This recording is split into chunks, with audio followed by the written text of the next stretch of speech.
श्री कृष्णा, राधे राधे। मेरे सभी प्यारे भक्तों को मेरी ओर से राम राम। आज हम सुनेंगे मार्गशीर्ष मास का आगे का अध्याय। नारद जी बोले कि हे मुनि श्रेष्ठ, ज्ञान सिंधु, मैं आपका शरणागत शिष्य हूँ। आप मुझे श्री कृष्ण लीला अमृत का पान कराइए। भगवान श्री नारायण ने कहा कि एक दिन बलराम सहित श्री कृष्ण ग्वाल बालों को साथ लेकर श्री मधुवन में गए, जहाँ यमुना के किनारे कमल खिले हुए थे। उस समय सब बालक शस्त्रों गायों के साथ वहां विचरने और खेलने लगे।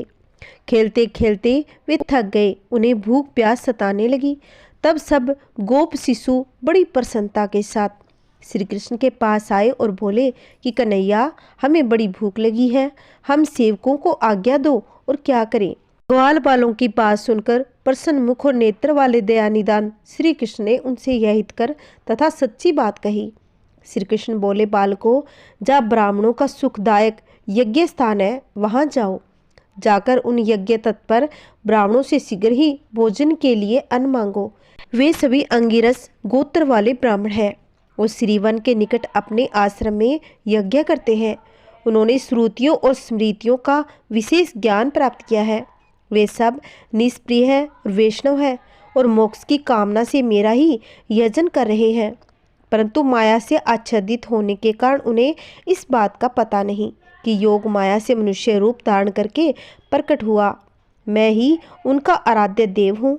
केवल यज्ञ की ओर ही अनमुख रहने वाले वे ब्राह्मण यदि तुम्हें अन्न न दे तो शीघ्र ही जाकर उनकी पत्नियों से मांगना, क्योंकि वे बालकों के प्रति दया से भरी हुई है। श्री कृष्ण की बात सुनकर वे श्रेष्ठ गोप बालक ब्राह्मणों के सामने जा मस्तक झुकाकर खड़े हो गए और बोले, हे वीरपवरों, हमें शीघ्र भोजन दीजिए। परंतु उनमें से कुछ द्विजनों ने उनकी बात नहीं सुनी और कुछ लोगों ने सुनकर भी ज्यों के त्यों खड़े रह गए। तब वे पाकशाला में गए जहाँ ब्राह्मणियाँ भोजन बना रही थी। उन बालकों ने ब्राह्मण पत्नियों से सिर झुकाकर प्रणाम किया। प्रणाम करके वे सब बालक उन पतिव्रता ब्राह्मणियों से बोले कि माताओं, हम सब बालक भूख से पीड़ित हैं, हमें भोजन दो। उन बालकों की बात सुनकर और उनके मनोहर आकृति देखकर उन सती साध्वी ब्राह्मणियों ने मुस्कुराते हुए मुखारविंद से आनंदपूर्वक पूछा। ब्राह्मण पत्नियां बोली कि समझदार बालकों, तुम लोग कौन हो और किसने तुम्हें भेजा है और तुम्हारे नाम क्या है? हम तुम्हें व्यंजन सहित अनेक प्रकार के श्रेष्ठ भोजन प्रदान करेंगे। ब्राह्मणियों की बात सुनकर वे सभी बालक हष्ट पुष्ट गोप बालक प्रसन्नता मुख होकर हंसते हुए बोले। बालकों ने कहा, माताओं, हमें बलराम और श्री कृष्ण ने भेजा है। हम लोग भूख से बहुत पीड़ित हैं, हमें भोजन दो। हम शीघ्र ही उनके पास लौट जाएंगे। यहाँ से थोड़ी दूर पर वन के भीतर बांडीर वट के निकट मधुवन में बलराम और केशव बैठे हैं। वे दोनों भाई भी थके और मांदे और भूखे हैं तथा भोजन मांग रहे हैं। माताओं, आपको अन्न देना है या नहीं देना है, यह शीघ्र हमें इसी समय बता दो। गोपों की बात सुनकर ब्राह्मणियां हर्ष से खिल उठी। उनके नेत्रों में आनंद के आंसू झलक आए, सारे अंग पुलकित हो उठे। उनके मन में बड़ी इच्छा थी कि हमें श्री कृष्ण चरणों के दर्शन हो। उन्होंने सोने, चांदी और फूल की थालियों में प्रसन्नता पूर्वक भांति भांति के व्यंजनों से युक्त अत्यंत मनोहर अघनी के चावलों का भात, खीर, स्वादिष्ट मीठा, दही, दूध, घी और मधु रखकर श्री कृष्ण के निकट प्रस्थान किया। वे मन ही मन अनेक प्रकार के मनोरथ लेकर जाने को उत्सुक थी। ब्राह्मण पत्नियां धन्य और पतिव्रता प्रायण थी, इसीलिए उनके मन में श्री कृष्ण दर्शन की उत्कंठा जाग उठी। उन्होंने वहां पहुंचकर बालकों सहित श्री कृष्ण और बलराम के दर्शन किए। श्री कृष्ण वट के मूल भाग के निकट बालकों के बीच में बैठे थे, अतः तारों के बीच विराजमान चंद्रमा के समान शोभा पा रहे थे। श्याम अंग किशोर अवस्था और शरीर पर रेशमी पीताम्बर से वे बड़े ही सुंदर लग रहे थे। मुख पर मंद मुस्कान खेल रही थी। शांत स्वरूप राधा कांत बड़े मनोहर प्रतीत होते थे। उनका मुख शरत काल की पूर्णिमा के चंद्रमा को लज्जित कर रहा था। वे रत्न में अलंकारों से विभूषित थे तथा रत्न निर्मित 2 कुंडलों से उनके कंठस्थल की बड़ी शोभा दे रही थी। हाथों में रत्न में कयूर और कंगन तथा पैरों में रत्न निर्मित नूपुर उनके आभूषण थे। उन्होंने गले में घुटनों तक रत्न माला धारण कर रखी थी। मालती की माला से उनके कंठ और वक्षस्थल दोनों सुशोभित थे। चंदन, अगरू, कस्तूरी और कुमकुम से उनके श्री अंग चर्चित थे। नखों और कपोलों का सौंदर्य देखने ही योग्य था। सुंदर लाल रंग के होठ पके विलम फलों को लज्जित कर रहे थे। वे परिपक्व अनार के दानों की भांति सुंदर दंत पंक्ति धारण किए हुए थे। सिर पर मोर पंख का मुकुट शोभा दे रहा था। कानों के मूल भाग में 2 कदम्ब के फूल उनकी शोभा बढ़ा रहे थे। वे परात्पर परमात्मा योगियों के भी ध्यान में नहीं आने वाले थे, तथापि भक्तों पर अनुग्रह करने के लिए व्याकुल हो रहे थे। ब्रह्मा, शिव, धर्म, शेषनाग तथा बड़े बड़े मुनिवर उनकी स्तुति करते हैं। ऐसे परमेश्वर के दर्शन करके ब्राह्मण पत्नियां भक्ति भाव से उन्हें प्रणाम किया। अपने ज्ञान के अनुरूप उन मधुसूदन की स्तुति की। वीरप पत्नियां बोली कि भगवान, आप स्वयं ही परब्रह्मा, परमधाम, निरीह, अहंकार रहित, निर्गुण, निराकार तथा सगुण साकार है। आप ही सबके साक्षी, निर्लेप एवं आकार रहित परमात्मा है। आप ही प्रकृति पुरुष तथा उन दोनों परम कारण है। सृष्टि, पालन और संहार के विषय में नियुक्त जो ब्रह्मा, विष्णु और शिव ये तीनों देवता कहे गए हैं, वे भी आपके ही सर्व बीज में अंश हैं। हे परमेश्वर, जिनके रूप कूप में संपूर्ण विश्व निवास करता है, वे महाविराट महाविष्णु है। और हे प्रभु, आप उनके जनक हैं।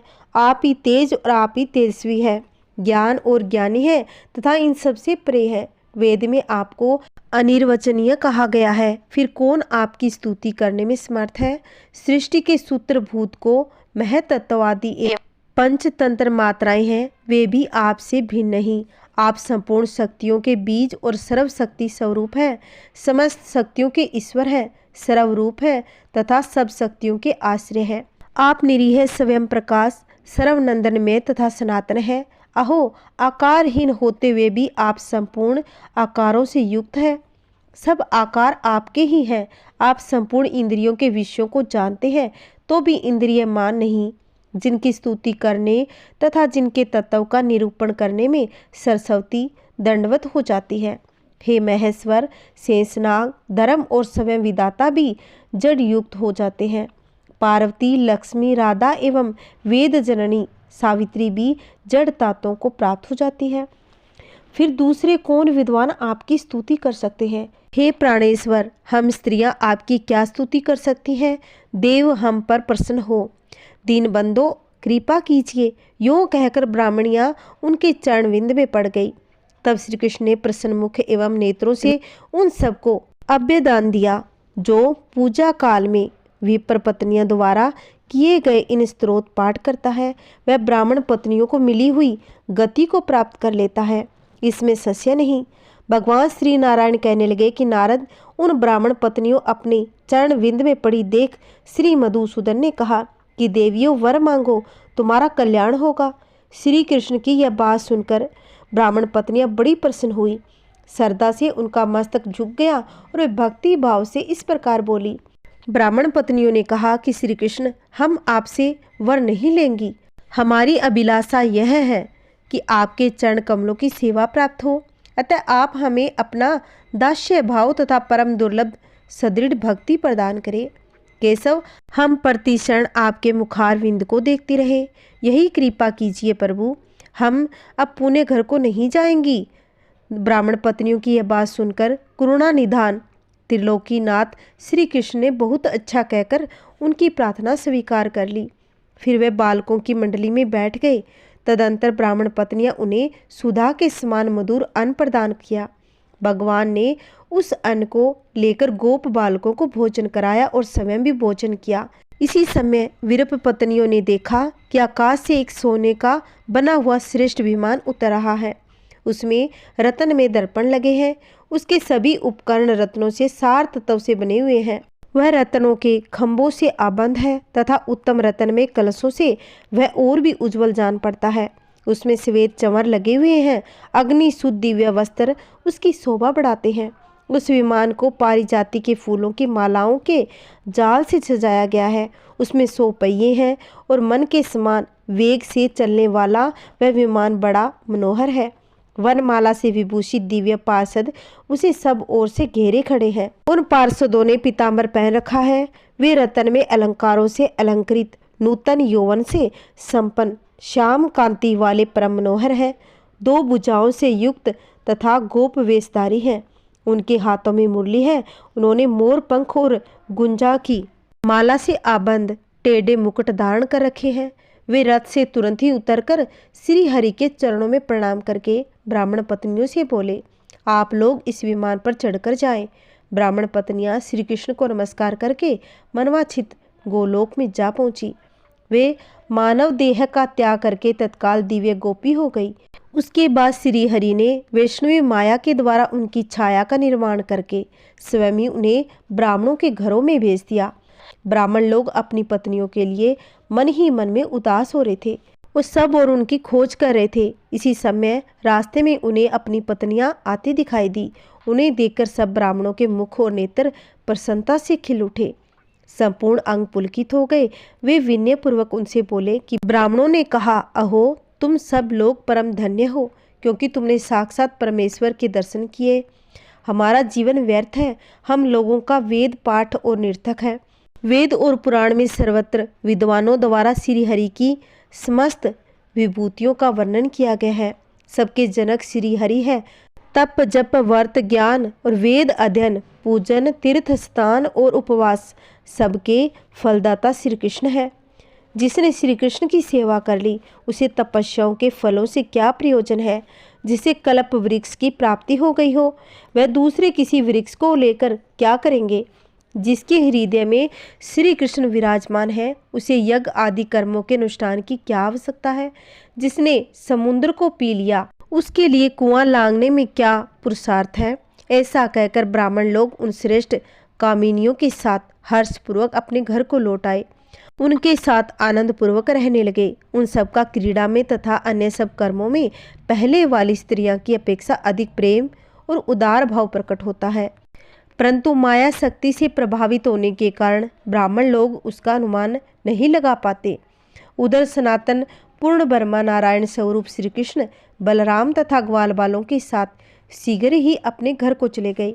इस प्रकार मैंने श्री हरि का संपूर्ण उत्तम महात्म्य कह सुनाया।